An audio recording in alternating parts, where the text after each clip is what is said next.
It's Friday. You know what that means? Weekend is here. Super excited. I'm going to have Daniel come on, so give it a few. How's everyone doing? How's Friday treating you? I hope good.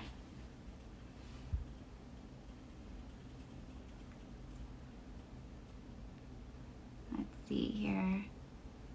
Hi, everyone.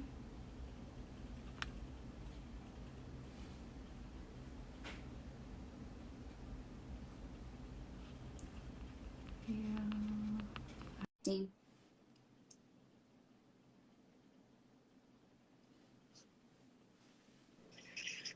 Hey, Hey, Daniel. how you doing? I'm good. How are you? I'm very good. It's really good to see you. Thanks for having me on your show. I'm really Yes, happy to be on it. yes. I'm glad you can be here. It's been a while. I haven't seen you in a while. We haven't talked in a while. I know it's been a long time, but it's nice to catch up with you finally and we can just chat about what we love most, which is dreaming. I know, I know. Okay, so let's get started. Just let people know where you're from, what you do. So interesting. Okay, so my name's Dan Taylor, aka Dream Prophecies. I'm from the south of the UK, but I live in the north at the moment in a place called Liverpool. I'm a dream coach, and some people would call me a precognitive dreamer.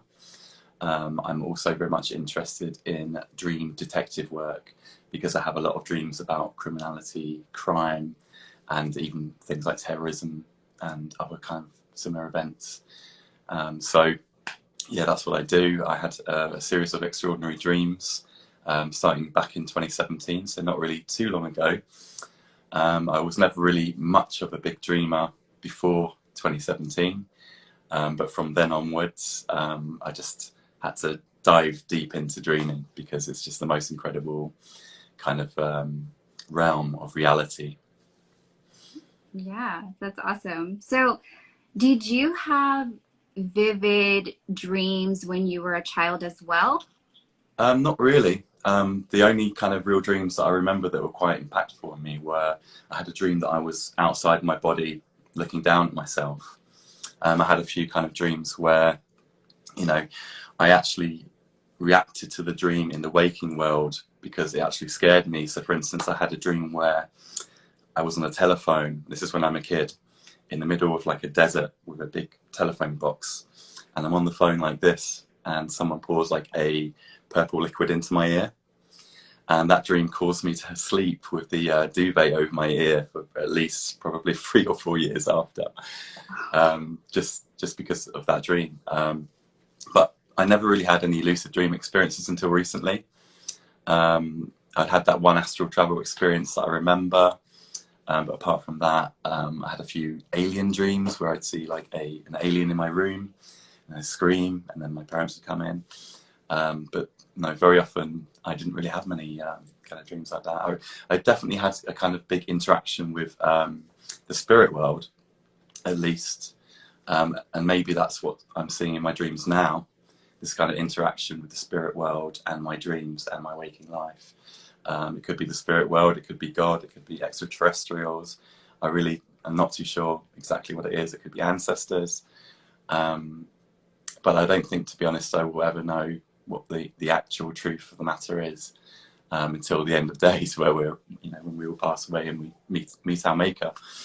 Um, but yeah, but for me personally, I never really had too many dream experiences as I was kind of younger, and the precognitive aspects really came about in 2017, and that was when I saw the London terror attacks and the Manchester terror attacks in a dream. But it wasn't just that I saw the attacks, because lots of people dream of terrorism in general, but it was the fact that many different aspects of that dream were actually matching details of the actual terror attack that took place. So I dreamt of the attack being on a bridge in London with machetes. I dreamt that there were 3 Middle Eastern men involved in the attacks. I dreamt that there would be a van that would be used as a weapon. There were just so many different aspects that all matched. It wasn't just sort of, oh, I dreamt of terrorism and then a terrorist attack happened. It was like, many, many different kind of facets matched up with the facts of reality.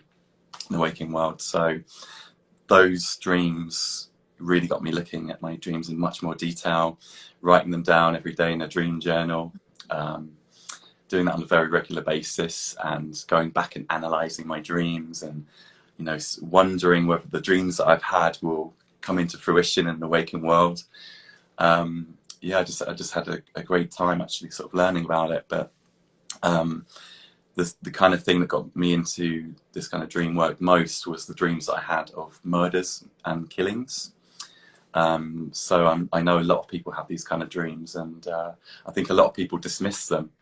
I work in a spiritual shop at the moment, a place called the Olive Tree in Liverpool, and I often get dreamers coming in, and they'll be telling me, oh, I've had these horrendous nightmares that I've been killed, and that I was murdered by somebody that I didn't know, and all of these different things. And I think a lot of people have these kinds of dreams that they don't realise. And I started having these dreams, and essentially I experienced what I think was someone else's consciousness. Mm-hmm. So when I was in the dream, I was seeing through someone else's eyes. I was listening to their thoughts as if they were my own. Breathing, smelling, everything around them. And then I was murdered in the dream. And I didn't really think too much of that dream at first, although it was someone that I knew.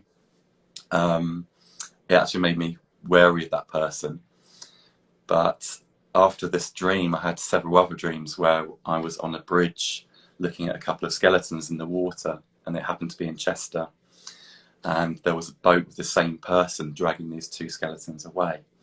And there was an actress called Joanna Lumley, she's a British actress, who was actually in the dream. And I said, oh, have you seen that skeleton down there? And I pointed to it. And she said, oh, didn't you know there's two? And one of them doesn't have a head. So I thought that was a really weird dream to have. And because I was kind of looking at my dreams in more detail at that time, I kind of thought, I wonder if there's any streets in Chester, called Lumley Road or Lumley Street or Lumley Avenue. So I did a bit of a search, and then I found out that there was indeed a Lumley Road in Chester, and there was a stream right by it, just like in the dream, because it was kind of like a stream, but then it got into a deeper body. It sort of got deeper along as it went along, almost into like a river. So crazily, I decided to actually go down to this Lumley Road and have a look around, because it was only one stop before where I actually usually get off for work on my commute. So I went down to Lumley Road and I walked down to that stream, and I found absolutely nothing. So I found absolutely nothing at all, and I thought to myself, why did I bother coming all the way here?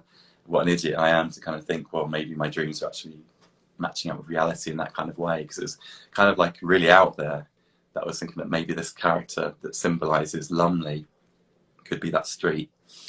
So I went back home and was a bit disappointed, but then I had another dream, and in that dream I was running through a wood, and I was leading a group of people, and we were running across a stream, and in the stream, in sticks, in twigs, it was written, "Go left."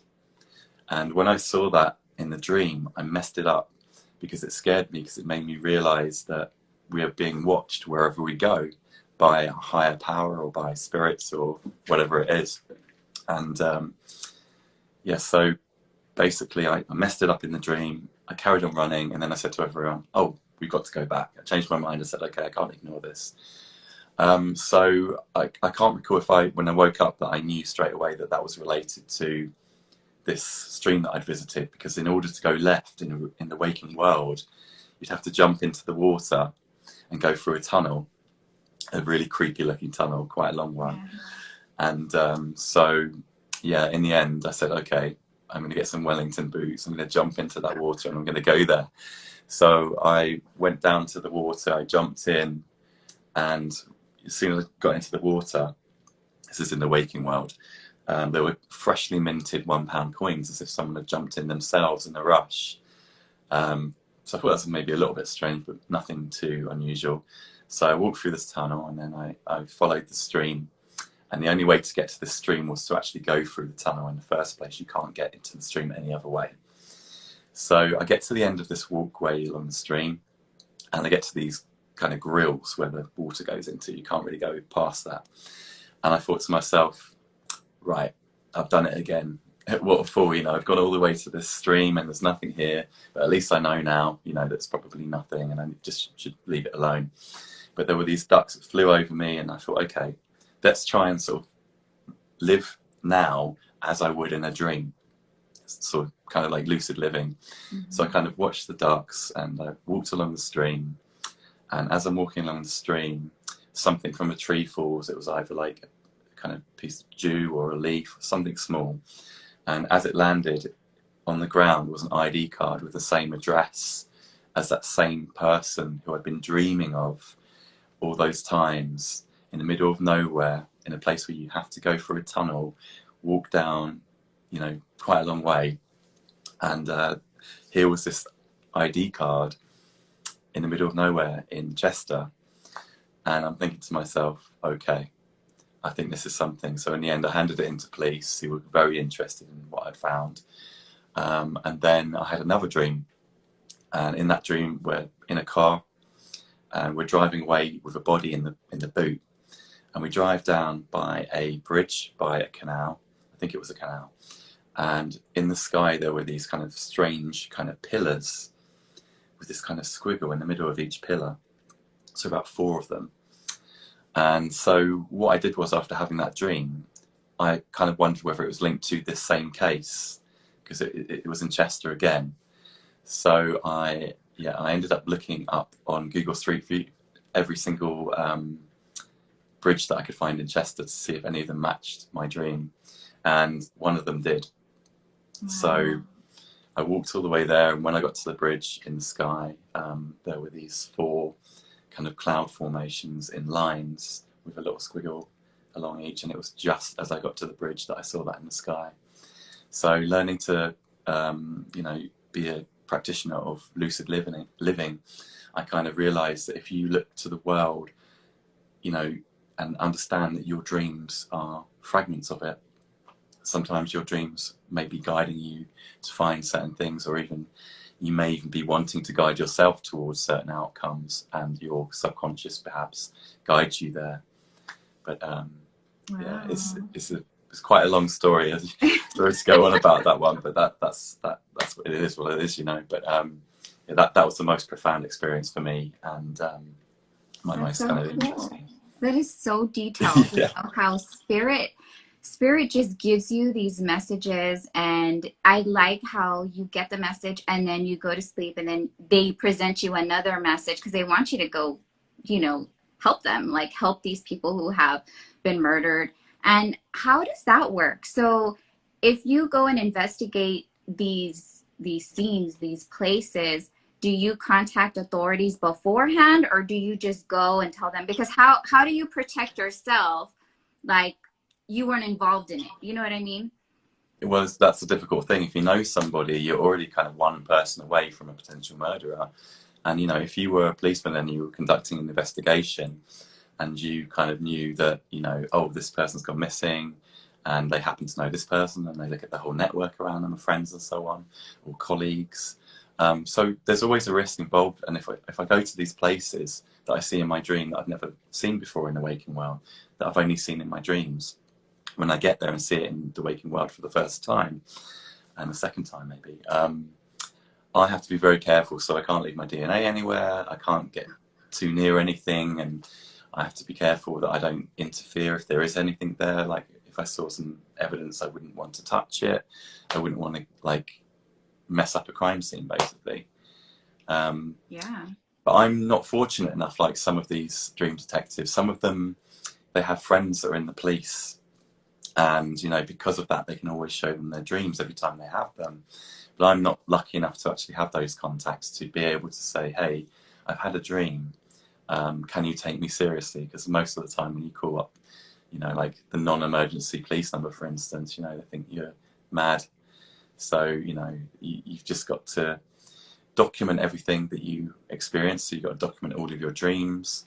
But even then, you know, you might know crime scene details, and because you know them, they say, well, how did you know that? Maybe you were involved. And, you know, but the thing is, I dream of so many different crimes all of the time, you know. Yeah. How could I be in America or in London when I'm in Liverpool or whatever? It's kind of, I kind of hope that maybe, you know, one of these, you know, dreams that I have will be solved in such a way that they would know it wasn't me. For instance, maybe a historical case from maybe 40 years, 50 years ago, that would kind of maybe set the precedent to be able to say to police, look, I've solved this crime here, can you help me? So yeah, it would be really good if I could kind of have that sort of contact. But yeah, I just have to be careful. I have to document my dreams, email them to friends, which is what I do quite regularly now. Just to sort of timestamp things as well. That's yeah, so cool. That's cool. And you know I've tried you know, dreaming, kind of co-dreaming with you on what's going on, like maybe cases or murder cases. I've never done that. And so I thought that was very interesting to try it. And just getting information, it was a totally different energy for me, you know, yeah, because normally I dream, you know, for people to find out what they need to heal from, or the barriers, or what's blocking them so they can move forward in life, right? And so I don't necessarily dream about a murder or murder cases, or trying to figure out, you know, where they're at or who did it. But, you know, when I did that, you know, just dreaming, I think I did that twice, right? With yeah, you? yeah. And you come Yeah. up with some very interesting dreams as well, which would definitely link to something sort of murder orientated. But it can be quite negative. Fortunately, I don't dream of these kind of things like every night. Mm-hmm. But you do need to do a lot of energy work. You know, you need to do a lot of grounding and so on, because sometimes these things are, you know, they're quite heavy energies when you're dealing with them. And you know, it's just Yes. something you have to kind of protect yourself against. Because I recall when I first started, I didn't really do any grounding work, and you'd feel like you have there's this kind of energy on you just as you're walking around every day. But when I learned to kind of ground properly, everything changed for me. I feel a lot more positive, a lot more happy. Yes, like you have to have that, you know, spiritual maintenance. You have to take time for yourself and ground and center yourself and get that energy back, you know, and recharge, because it is a lot of energy, especially when we go to sleep. And for the, you know, for people who don't understand, who don't do this type of work, you know, it really is draining. And like we are working while we're sleeping, so we're not really resting, and getting our 8 hours or 9 hours or whatever we're getting. You know, it is tiring. It can be, But yeah. you know, those are gifts that we have, and we use it to help other people. So it's awesome. I mean, what you do, I think what you do is really amazing. Like, I've never heard of another dreamer that does that kind of thing, and I think it's an incredible gift that you have. And your stories of, you know, what's happened with you and your friends, I think, are really fascinating. I don't know why my cat's trying to attack me right now. Hey, He wants to be on the live. Here he is. Hey, say hello to everyone. Oh, look. Hi. Hey, Tommy. There you go. Yeah, sorry about that. That's awesome. So what's happening for you? Is there anything new that's happening, or things that you want to do? Well, I'm doing like a dream circle in Liverpool in the Olive Tree, so I'm trying to do that more regularly. But that's going to start up in the next couple of weeks.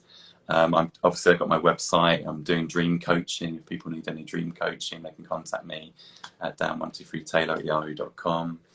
But yeah, for me, like every time I go to bed, I learn something new. And you know, learning about experiencing people's consciousness, for me, you know, I always talk about the psychic detective side of it and how interesting that is, and how that could make the world a better place potentially. But also, one thing that I've come to realize is that because we can experience the consciousness of other people, not just in terrible situations, but in general situations, I mean, doesn't it have such a massive capacity to change the world? If we could, for instance, like see the truth of a crime, or see the truth of someone that's we think is lying, you go into your dreams and you see what they're thinking, you experience what they're experiencing, and so you can kind of find out kind of objective truth of a situation, whatever that situation is. And it's like in June, this is a June poster, you know, you have the truth sayers there, you know, they're kind of psychics who, you know, can read people's energy and can find out whether they're lying or telling, or telling the truth. And in a way, if this could really be utilized by a society of dreamers, we could have such an amazing, justice system. Mm-hmm. If only we could, find better ways to, make these dreams more effective. So shared dreaming was another thing that I've been kind of really focused on, and obviously you're very good at that. I've kind of been sort of experimenting with that, and I've kind of been wondering whether, if many people have a dream of a certain event, for instance, if you go to Twitter, you type in a dream that you've had, and you find out that many people have had the same dream. I was wondering if there's kind of ways that we can work together to try to sort of predict the future, predict events that might, kill people or whatever, we can save their lives. I was wondering if we can kind of find ways to sort of look at some kind of algorithm of dreams so that we can know whether, precognition is happening in the dreams. But the first time I tried it, it didn't work very well, because I don't really know, whether everybody that I speak to about their dreams are actually precognitive. I'm sure people will say that most people are, but a lot of people do dream of certain things like tsunamis a lot anyway. And this was one dream that I've been having a lot recently about an Atlantic tsunami. And I had someone that I knew tell them that they'd had a dream that when they were on holiday, there was going to be this big tsunami. So I was thinking, well, I've been dreaming about this tsunami for a long time. I wonder if it's going to come in this week because of this person. I was thinking maybe we can have a group of dreamers to kind of work out from all of our dream details when things are going to happen and where. But it didn't work because obviously there was no big tsunami when this person went away on holiday. So for me, I think you have to have a small circle of dreamers, and you have to know the different capacities of people and their dreams, and whether they tend to have precognitive dreams or if they just have a lot of symbolic dreams. And obviously I didn't know this person, and I think because of that, I kind of was not really tuned into how they ordinarily dream. So yeah, it's that for me, shared dreaming is just so fascinating, and it's fascinating how our dreams connect, across bedtimes, and it should be more well scientifically studied, because I think shared dreaming is a really interesting area that you can kind of you can prove. If people dream of something that's very improbable the same night, and they've not watched the same TV shows that night, they've not had a conversation, I mean, for me, that's quite good evidence that there are shared dreams, and they do occur. And I think I was quite skeptical about it before, but now I'm a definite believer in that kind of thing now.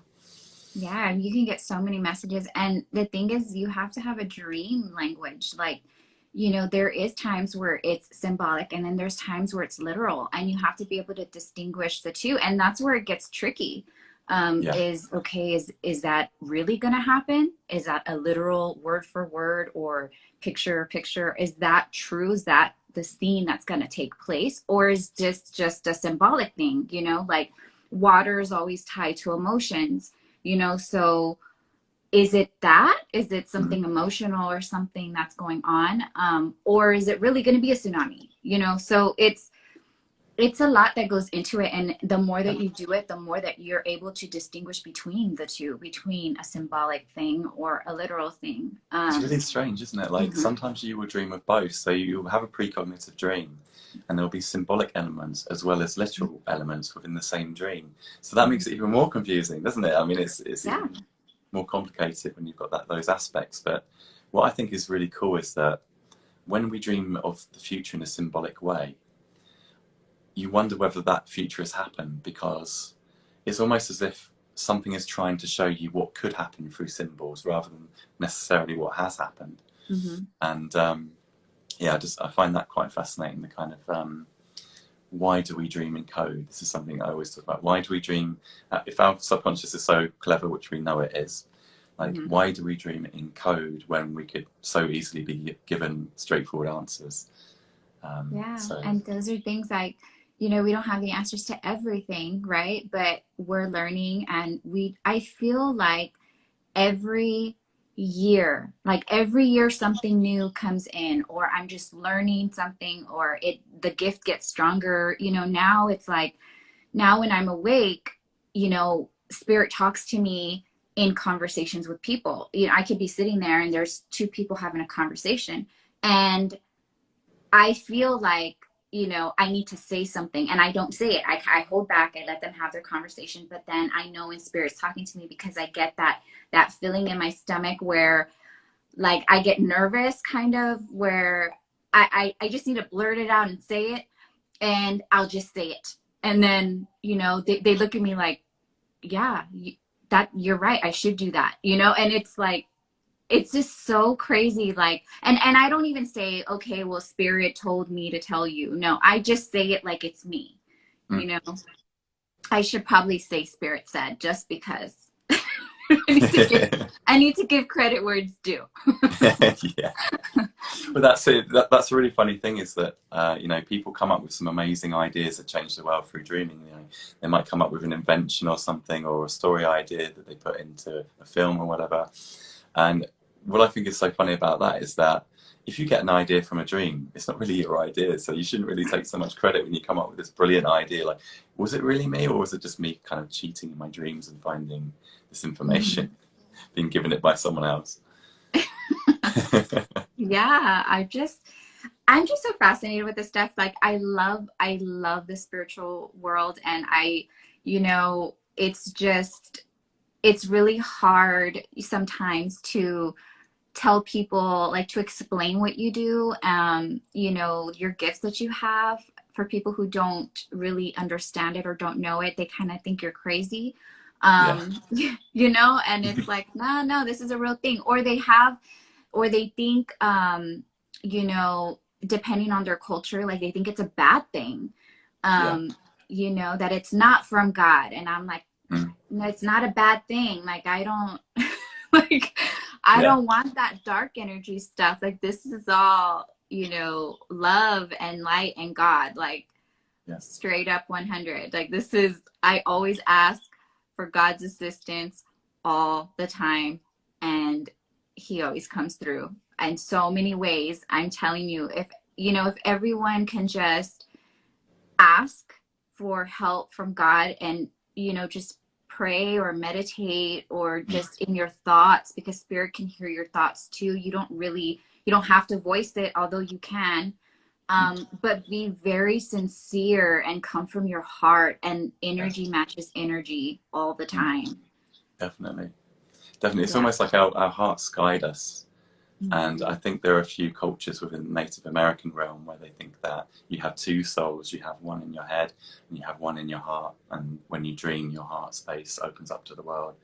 And I think that if you live from your heart, everything in your life starts to make sense. And you know, I think you become a generally happier person, a more blessed person.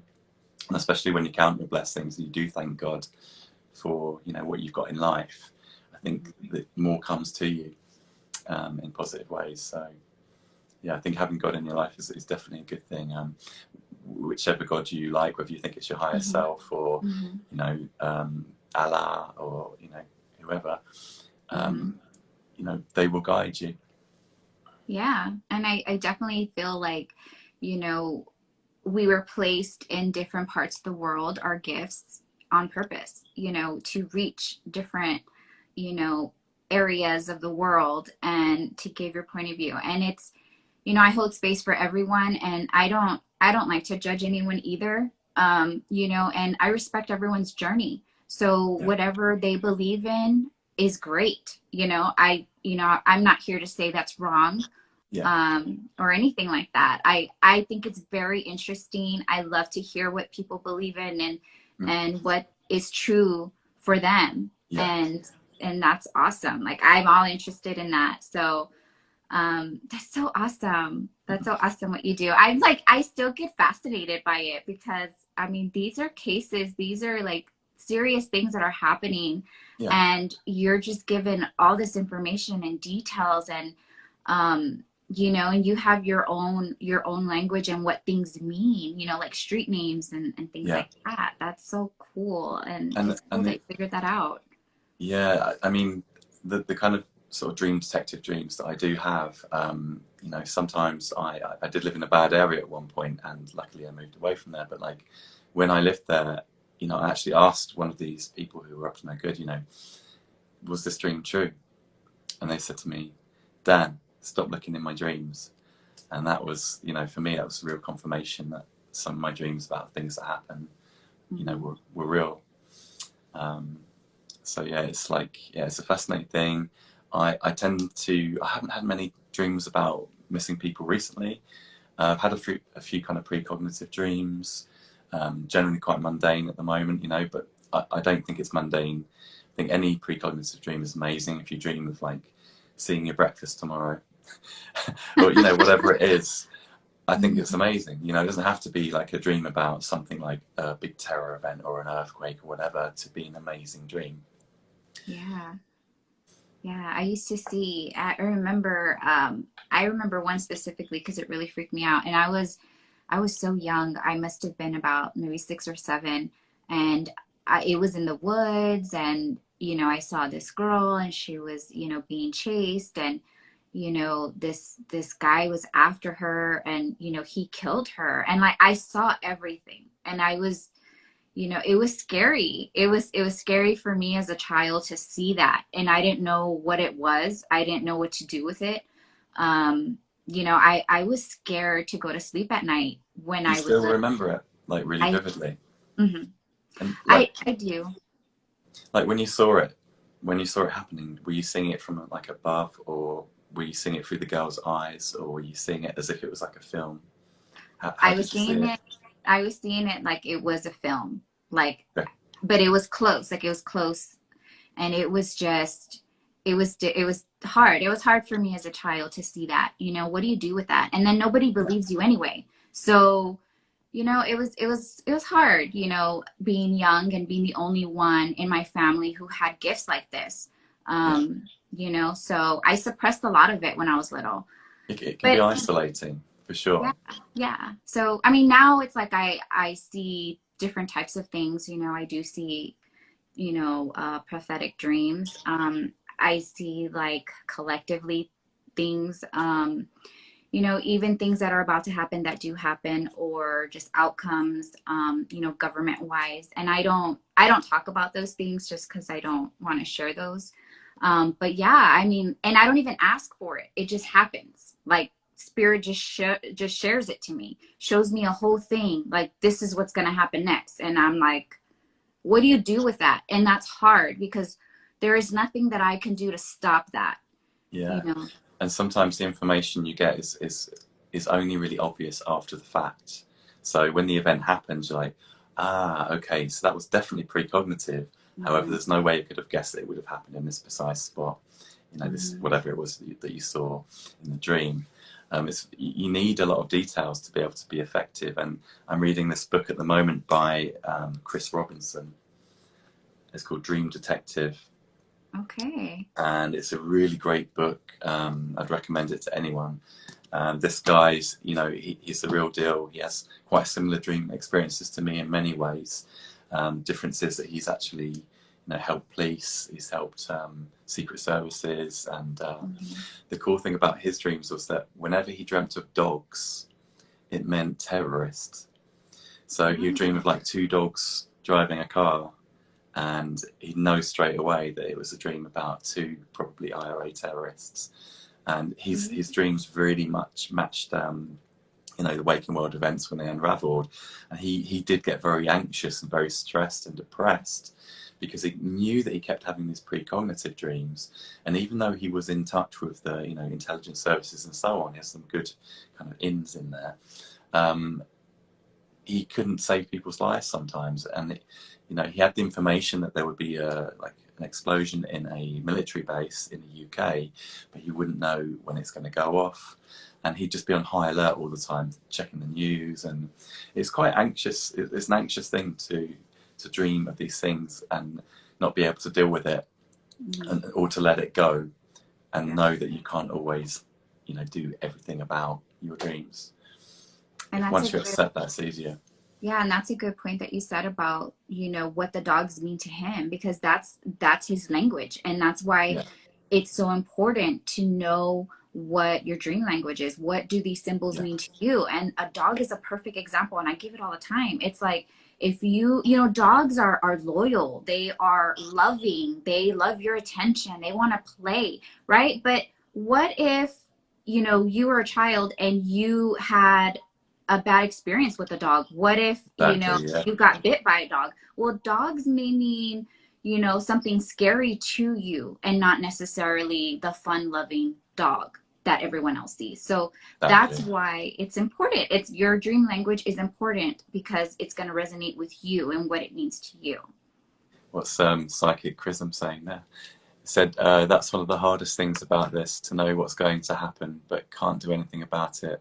We're simply the messengers. I think that's very true. And once you Oh, accept that, it's a lot easier. yes. I love Chris. He's awesome. How you doing, Chris? Yes, he's awesome.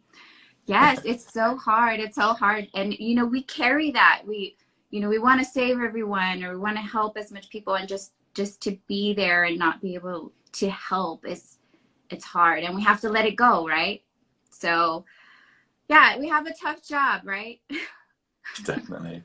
I'll tell you one dream that was quite interesting that I had recently was, I was dreaming about a serial killer in Liverpool, and I was dreaming of mannequins linked to two women, and every woman was linked to a mannequin, and there were these other mannequins, and it said that he hadn't killed these ones yet, and that was quite scary for me, to think that maybe I could be doing something about that, but it feels like I can't. But the strange thing about this dream is, just quickly, was that I was telling someone about it in the shop where I work, the Olive Tree, and just as I finished telling someone that, sorry, just as I finished telling someone that story, a customer walked in, this very young girl with her mum, and she said, "Oh, I've been having these really weird dreams." And then my friend said, "Oh, Dan interprets dreams. Do you want to tell him?" And I was like, "Yeah, you can tell me if you want." She told me that she'd been dreaming of a serial killer in Liverpool linked to mannequins. And I literally took out my phone and said, "Look, I'm not making this up, but I've been having the same dreams." And I showed it to her. And sometimes life brings people together. Dreams and life bring people together in synchronistic ways. And, I think it's just very strange how the world works, and how everyone is kind of like maneuvering and in rhythm together. Yeah, and it's kind of like, what do you do? You have somebody, which like yourself, who is, this is what you do. You communicate, you get the messages of the crime scenes, right? And then you have a young girl who maybe doesn't do this, and you Mm. both dreamt very similar. So then Yeah. how do you explain that, It right? could be one of the things that Chris Robinson, the guy from that book that I mentioned, says, is that, there could even be spirits messing with you. They give you a few little nuggets of truth, so that when you go somewhere, you think, "Oh, this is what I saw in my dream."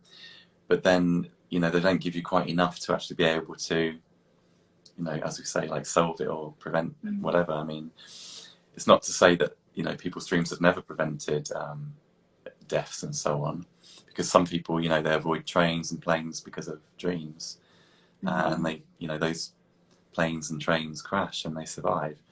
Um, but yeah, it's like, one of the depressing things that I read about was, there's some great stories about people that dream of health problems and so on, and then they go to the doctors and they find out, wow, if I didn't go to the doctors then, because of my dream where I dreamt of some cancer or something in a particular location, you know, they dream of it and then they get their life saved because of the dream.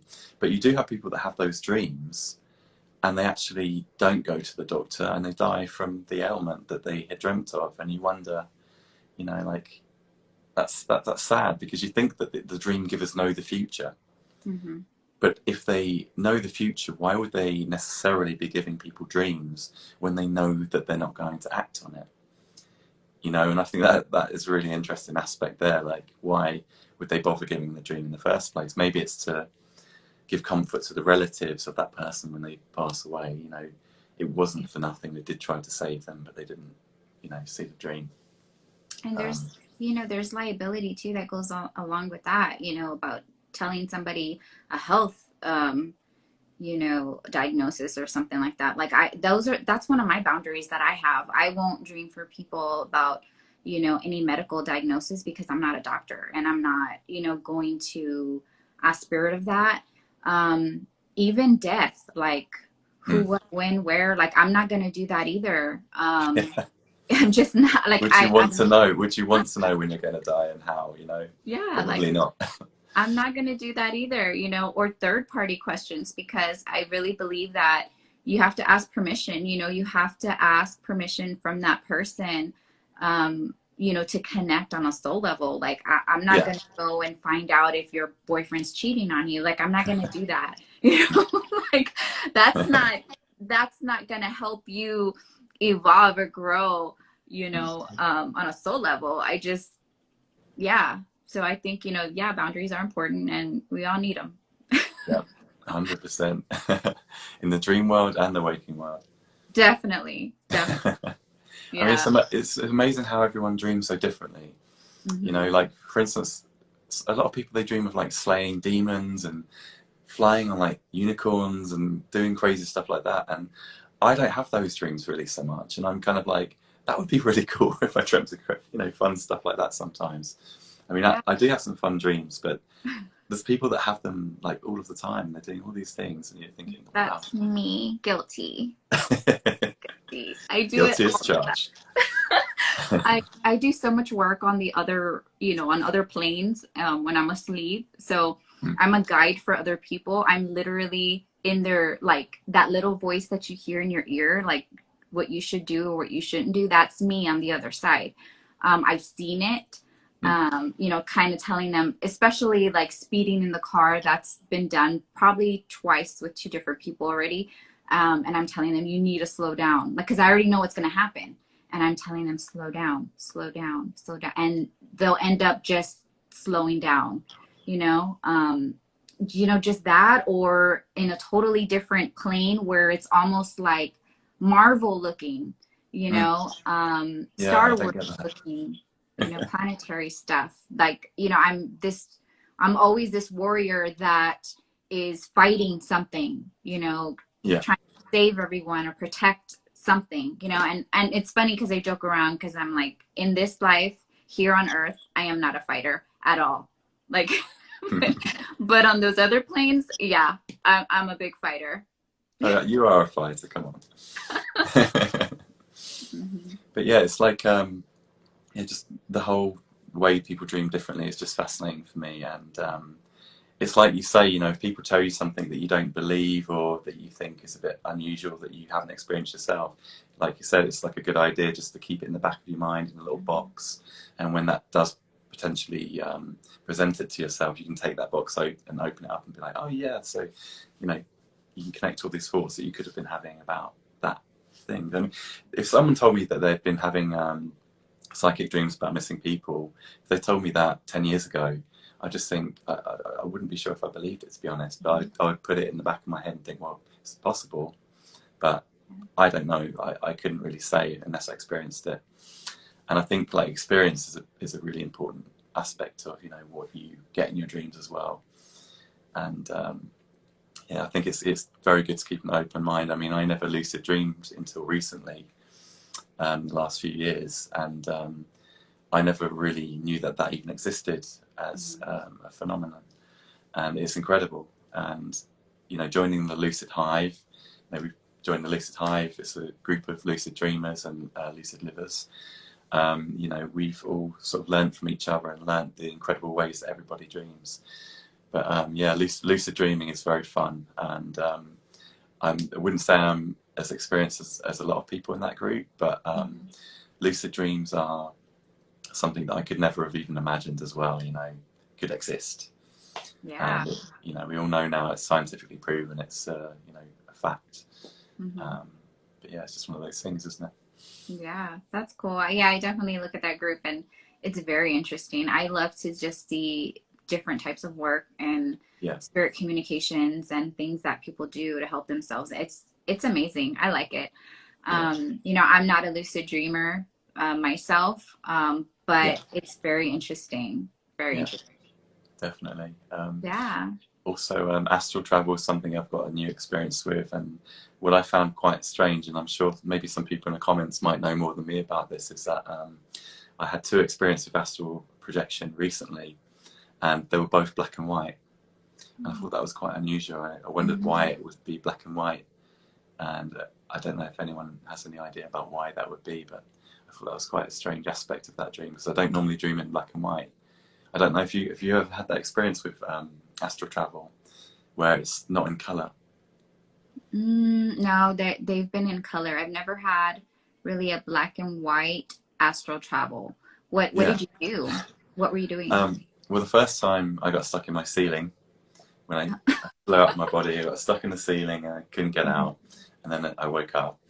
And the second time I went up to the ceiling, I bounced down, and then literally just down here, I was on the floor, and my cat Tom, who you saw earlier on, he came up to me and saw me, but it was black and white, and then I just woke up again. So yeah, it's kind of unusual.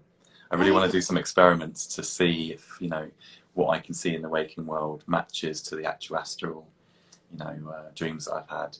You know, I could visit somewhere that I've never been, and, you know, keep detailed notes of what that place looks like, any kind of unusual details about the place, go to visit it in reality, in the waking world, and, you know, see if, you know, in the experiment whether they actually match.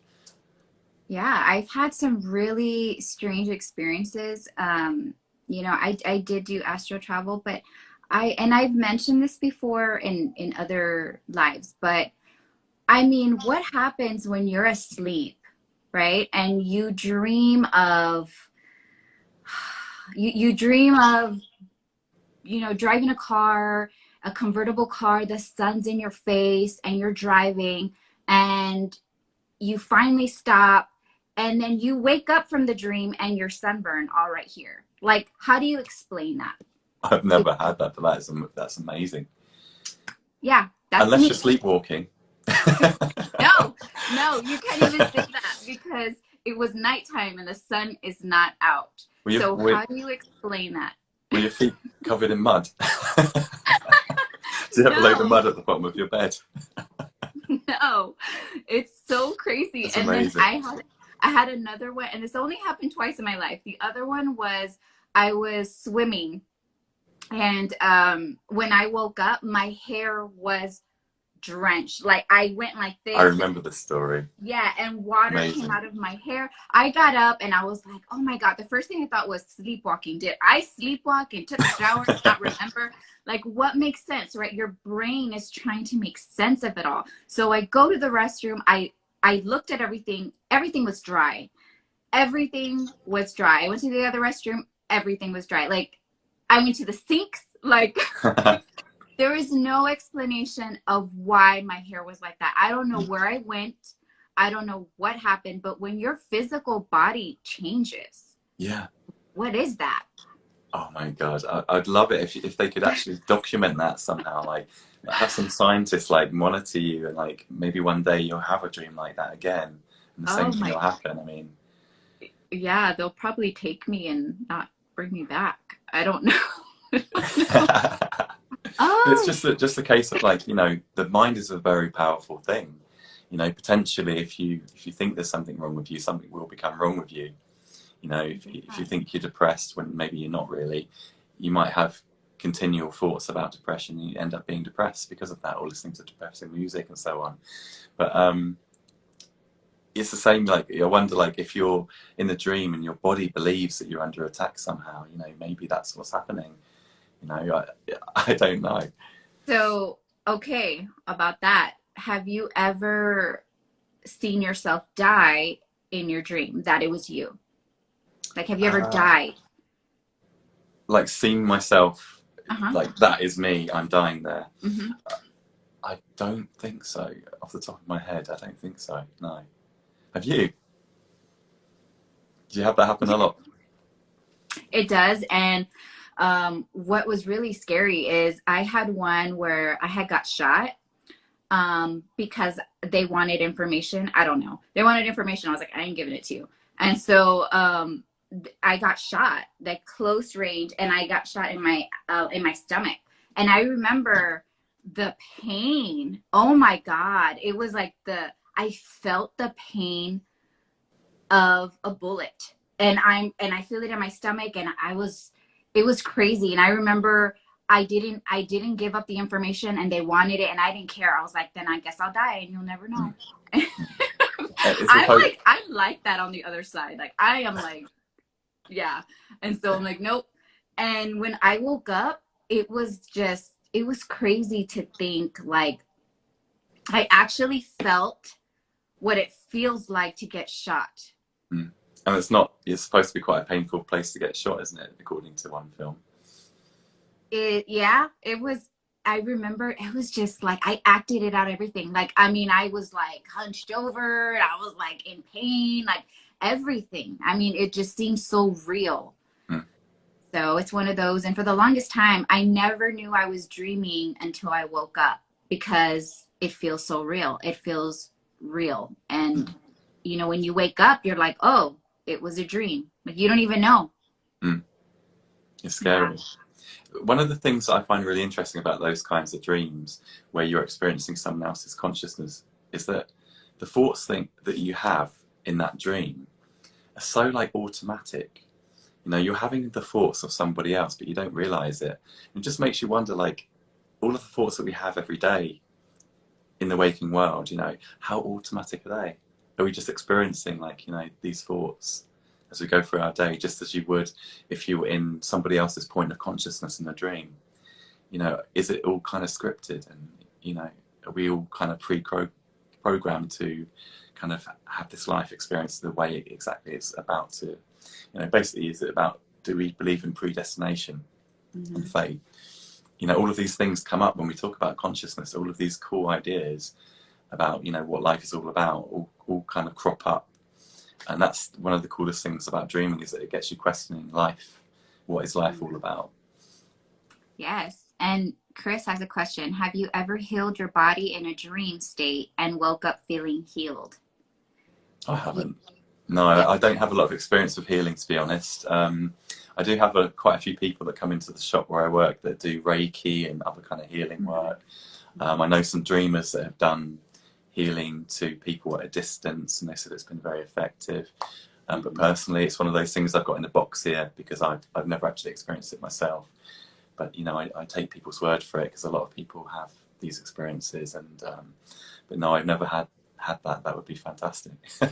Yeah, I mean, I do energy work, and you know, just clearing out everything, energetic level, blockages in your chakras and things like that. So yes, I do that. I do work on myself, and Yes. it's something that we have to do. But even like emotionally, you know, there's things that I've dealt with in my life, just life experiences, and really needing to let go of things. And I've always asked God for his assistance, and literally night and day. Like, I woke up feeling a brand new person. Like, I felt better. I didn't even think of the situation or what happened. I mean, that's what I mean about energetic match, like being sincere and really wanting, you know, the best for yourself, and to really want to change, and just to love yourself, and being open to that. Like, you really, really can heal yourself, I think, and everyone can. And Yeah. your mind is just it's so powerful. You know, So you just have to use it correctly. definitely. So in the dream state, would you be setting an intention before you go to bed, for instance, to say, I want to be healed? Would you write it down and think about, you know, what you want, and then go to bed, and then the dream would actually do the work for you? I suppose you could also wake up in the dream in a lucid state. I know a lot of people do that to heal themselves. They kind of wake up in the dream and they ask their dream, they ask themselves, their higher selves, the subconscious, you know, what is it that I need to heal about myself right now? What do I need to focus on personally? Intentions are very important, and you always have to set that and be very specific, be very clear in your intention. Yeah, and your team, your spirit team is always there. They are always there. They have your back, and they are there to help you and to grow and get through this life and this human experience. But yes, setting intentions are important. Thank you, Chris. Oh, you're so sweet. Yes, yes, yes, yes. I have amazing strength. I continue to chug along. But thank you, Daniel, for being here and just letting everyone know your gift and what you do. And how can people reach you? Well, thanks for having me. You can reach me at dan123taylor@yahoo.com, or you can go to www.dreamprophecies.com, or on Instagram @dream_prophecies, and you just hit me up on there. Awesome. All right. Great. Well, it was good talking to you. Much. You too. Thank you. All right. Thank you. Yeah, thank you, everyone. Bye.